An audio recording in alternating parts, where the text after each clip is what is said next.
नमस्कार, मेरा नाम डॉक्टर जुबिन शर्मा है। मैं एक पेट और लिवर रोग विशेषज्ञ हूँ और आज हम एक बहुत कॉमन सिम्टम पे बात करेंगे जो जिससे काफ़ी लोग परेशान हैं। हमें कई वीडियोस में इसके बारे में क्वेश्चंस आते हैं, कई लोग पूछते हैं और कई लोग मैसेज करते हैं इसके बारे में। और आज हम बात करेंगे कि जो गैस होती है या एसिडिटी होती है या जिसको कई बार हिंदी में हम अपच बोलते हैं कि खाना पच नहीं रहा है, इस सब का क्या मतलब है, इस सब का क्या अर्थ है और ये सब क्या चीज़, ये जो लक्षण है ये क्या चीज़ के बारे में बात कर रहे हैं। तो आइए बात करते हैं एसिडिटी और गैस के बारे में। देखिए, एसिडिटी, गैस, अपच ये ऐसे लक्षण हैं जो बहुत कॉमन है हमारी इंडियन पॉपुलेशन में, चाहे वो नॉर्थ इंडियन हो, साउथ इंडियन हो, ईस्ट से हो, वेस्ट से हो, ये लक्षण यूनिवर्सल हैं और कॉमन। ये कोई एक बीमारी की तरफ इशारा नहीं करते, ये एक ऐसे पूरे स्पेक्ट्रम की तरफ इशारा करते हैं जिसमें कई प्रकार की बीमारियां हो सकती हैं। सो कई बार हमको मैसेज आता है कि भाई सर मुझे इंडाइजेशन हो रहा है, मैं क्या करूं। तो इसका कोई व्हाट्सएप पे आंसर देना बड़ा मुश्किल हो जाता है, बिकॉज ये कोई एक बीमारी की तरफ मैंने बताया कि पॉइंट नहीं करते। हमें पूरा जानना आवश्यक होता है कि पेशेंट को एक्चुअली में प्रॉब्लम क्या हो रही है। कई लोग अलग अलग चीज को सेम वर्ड यूज करते हैं। जैसे एसिडिटी एक वर्ड हुआ,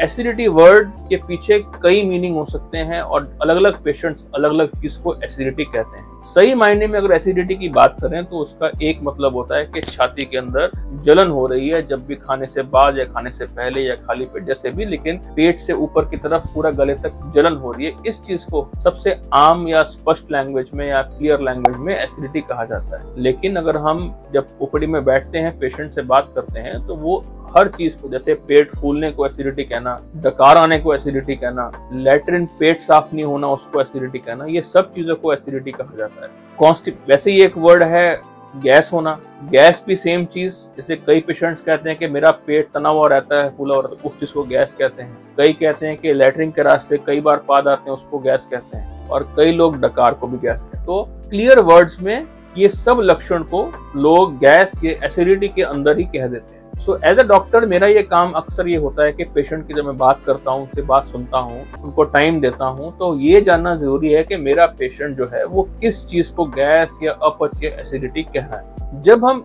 ये चीज जान लेते हैं, इसको जानने के लिए हम पेशेंट से और क्वेश्चन पूछते हैं कि उसकी लैट्रिन कैसी है, उसका पेट कितनी बार साफ होता है, क्या खाता है, दूध कितना पीता है, कोई दर्द है कि नहीं है, डिस्कम्फर्ट। तो इसके फिर कई अलग अलग लक्षण, कई अलग अलग कारण सामने आते हैं। कारणों में एसिडिटी जो GERD मतलब गैस्ट्रो इसोफेजियल रिफ्लक्स डिजीज के मतलब पेट का जो एसिड है वो खाने की नली में जाना, ये सबसे आम एक चीज। और कई बीमारियां होती हैं, जैसे अगर डायबिटिक हैं, डायबिटिक पेशेंट के अंदर पेट जो होते हैं, आंतें जो होती हैं वो धीरे खाली होती हैं, जिसको हम स्लो ट्रांजिट भी कहते हैं। या डायबिटिक गैस्ट्रोपेरेसिस मतलब गैस्ट्रो पेट जो है वो पेरेसिस हो गया, मतलब पेट जो है वो स्लो हो गया है, उसको भी कहते हैं। कई पेशेंट जिसके अंदर कुछ क्लियर कारण नहीं मिलता, उसके अंदर हम उसको फंक्शनल डिस्पेप्सिया मतलब कि भाई आम तौर पे पेट का जो बिहेवियर है वो नॉर्मल नहीं है, कि आदमी नॉर्मल खाना खाए और अच्छे से खाना पचे, लेकिन वो खाना स्लो होता है या कोई दिक्कत क्रिएट करते हुए पचता है। ये जो पेट की नसें होती हैं उसकी एबनॉर्मेलिटी होती है, जिसको हम फंक्शनल डिस्पेप्सिया कहते हैं और उसके ऊपर हमने एक वीडियो ऑलरेडी बनाया है। और बीमारियों की बात करें तो छोटी आंत के अंदर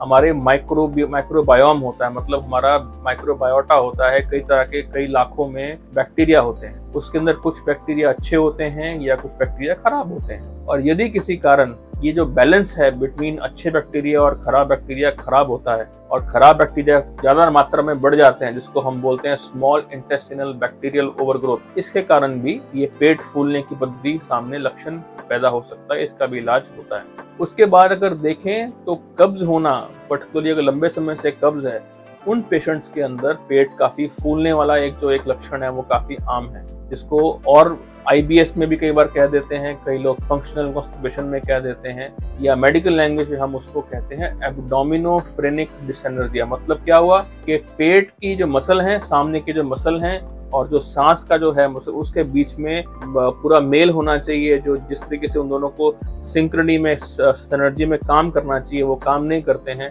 उसकी वजह से पेट बाहर की तरफ उभरा हुआ या पेट फूला हुआ ऐसा महसूस होता है। अक्सर शाम को ज्यादा और खाने पीने के बाद ज्यादा होता है।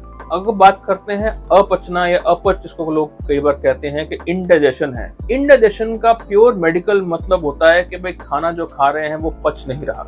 ये लोग अक्सर आमतौर पे उस लक्षण को डिनोट करते हैं जिसमें वो उनका खाना खाने के बाद पेट फूल जाता है या थोड़ा भी खाने से पेट भरा हुआ लगता है। इसको आमतौर पे इंडाइजेशन की तरह सामने लोग कहते हैं। इसका भी कारण इन्हीं जो मैंने बताया, डायबिटिक गैस्ट्रोपैरेसिस, फंक्शनल डिस्पेप्सिया, इनमें होता है। लेकिन इनमें हमें इन्वेस्टिगेशन करना इसलिए जरूरी है, कई बार कोई पेट का कैंसर ना हो, पेट में आंत में कोई रुकावट ना हो, ये सब चीजें हमें चेक करने की आवश्यकता होती है। अब अगर आगे बात करें कि जब सही मायने में इंडाइजेशन या अपच होगा तो क्या होगा, उन बच्चों में या उन एडल्ट्स के अंदर आमतौर पे लूज मोशंस होंगे, लैट्रिन पतली आएगी, दिन में कई बार लैट्रिन जाएंगे, वजन कम होना शुरू हो जाएगा, माल एब्जॉर्प्शन मतलब कि मुंह के अंदर छाले होना, वजन रोज गिरना, लैट्रिन कई बार ग्रीजी आना या पतली आना, ये सब चीजें सामने आनी शुरू हो जाती है। इसको सही मायने में इंडाइजेशन बोलते हैं। अब इंडाइजेशन को समझने के लिए ये भी जानना साथ साथ जरूरी है कि नॉर्मल डाइजेशन होता कैसे है। अब नॉर्मल डाइजेशन के लिए कई सारे ऑर्गन साथ में काम करते हैं। आपके मुंह के अंदर थूक बन रहा है, सलाइवा बन रहा है, वो भी पेट के अंदर एसिड, गॉल ब्लैडर का बाइल, पैंक्रियास के जूस, इंटेस्टाइन के जूस, जब सब चीजें साथ में तालमेल में काम करती हैं तब जाके खाना डाइजेस्ट होता है। और अगर ये सब चीजों में कहीं पर भी एक चीज की प्रॉब्लम हो तो इंडाइजेशन या अपचना हो सकता है। तो इसका मतलब ये हुआ कि खाने की नली से लेके, सलाइवा से लेके, पेट, पैंक्रियाज, लिवर, गॉल ब्लैडर, छोटी आंत, ये सब की बीमारियों में इंडाइजेशन एक लक्षण हो सकता है। तो जब आप एक डॉक्टर के पास जाएं तो इंडाइजेशन या अपच एक बीमारी नहीं, एक लक्षण हुआ। और इस लक्षण को जानने के लिए आपका डॉक्टर आपसे और चीजें पूछेगा, हिस्ट्री सुनेगा, आपको टाइम देगा और टाइम देने के बाद कुछ टेस्टों के लिए रिकमेंडेशन करेगा और तभी उसका कारण हमें सामने देखना पड़ता है। सो अगर इस वीडियो में आपको ये चीज समझना है कि एसिडिटी, गैस और इंडाइजेशन, जो अपचना जिसको कहते हैं, ये एक लक्षण है जो कि पेट की सारी प्रणाली को डिनोट करते हैं। कई तरह की बीमारियां में सामने आते हैं। तो एज अ डॉक्टर ये जानना जरूरी है कि ये इंडाइजेशन किस तरफ से, किस प्रकार से सामने आ रहा है। तो यदि आप में कोई फैमिली में अपचना, इंडाइजेशन, गैस, एसिडिटी की प्रॉब्लम हो तो आप मुझे दिए गए नंबर पे बात करके ऑनलाइन अपॉइंटमेंट या फिजिकल अपॉइंटमेंट कर सकते हैं। Thank you.